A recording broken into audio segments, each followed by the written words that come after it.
Good evening, beautiful souls, and welcome back to Aislin's Enchanted Path. Tonight, we're beginning a brand new series exploring the levels of the OtherWorld, a mystical framework that shapes so much of the spiritual practice of Wicca.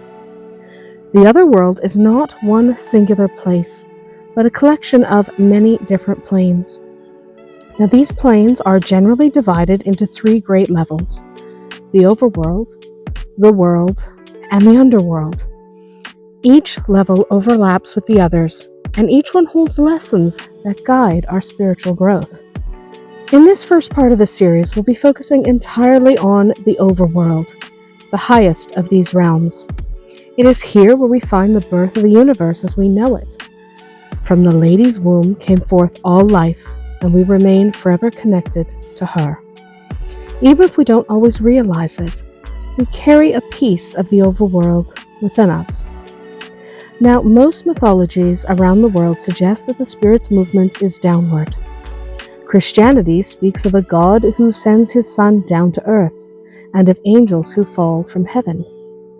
Other cultures tell similar stories of descent. The universal theme is not by chance. The downward movement of spirit is considered one of the fundamental principles of spirituality, and it lies at the heart of how we understand the Overworld. To put it in simpler terms, the Overworld reflects one of the most obvious laws of nature: gravity. What rises will eventually fall again. Leaves drop from the trees, clouds release their rain, and even we as human beings lose some of our height and vitality as time presses on. Everything in life follows this rhythm of descent, and the Overworld teaches us to recognize it not as a loss, but as a natural step in the cycle of existence. Because of this principle, the Overworld also becomes the realm of spiritual descent and astral travel. It is within the Overworld that the great gods of all traditions reside. The Christian God is here just as the Lady and the Lord are. The primary deities of your own path may rest here as well, watching humanity, guiding us, and reminding us that not all divinity is equally accessible. Only those who exist at the highest levels of the spiritual food chain dwell in the Overworld. Danu may be present here, but lesser deities may not. The Overworld represents vastness and mystery. It is immense, dark, and unknowable in many ways, yet it also is in constant contact with us. One of the most famous phrases tied to this is "as above, so below." It's a reminder that our world is a reflection of the Overworld, a smaller echo of a much greater reality. Those who devote their lives to studying the Overworld often say it is a task that never ends. Even for the most learned of scholars, its truths are elusive, its messages often difficult to interpret. Yet, it is exactly as it should be. The Overworld is not meant to be neatly packaged or fully mastered. That's not its purpose. It's meant to be experienced, wrestled with, and respected for its depth. So as we begin this series, remember that the Overworld is both a birthplace and a descent point. It gives us life, and it reminds us of the cycles that carry us downward into new stages of existence. It is vast, it is mysterious, and it is the foundation of everything else we'll discuss in the videos to come. Now that is it for tonight, beautiful souls.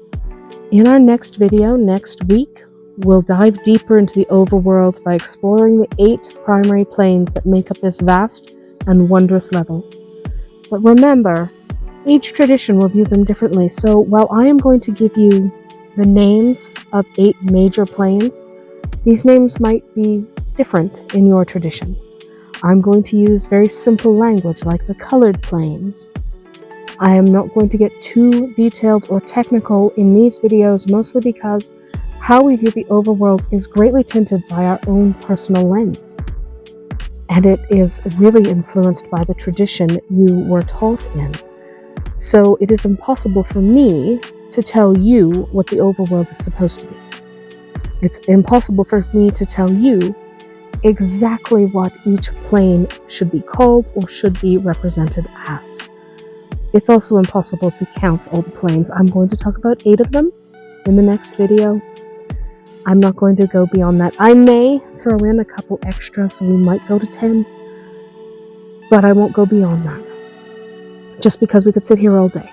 We could sit here forever and talk about the different ways planes present themselves to different people, and the different colors and the different manifestations and how they feel, and we would be here forever. So instead, I'm going to limit myself to some of the most common representations, but I'm going to give them extremely basic names. All right? Not because those are their names. They're planes of existence. They don't have a specific name. They haven't picked a name. They're a plane of existence. The names are something we give them. So there isn't a specific name for these planes. I'm going to be very simple and direct in my terminology. But we will get to that next week. Until then, blessed be.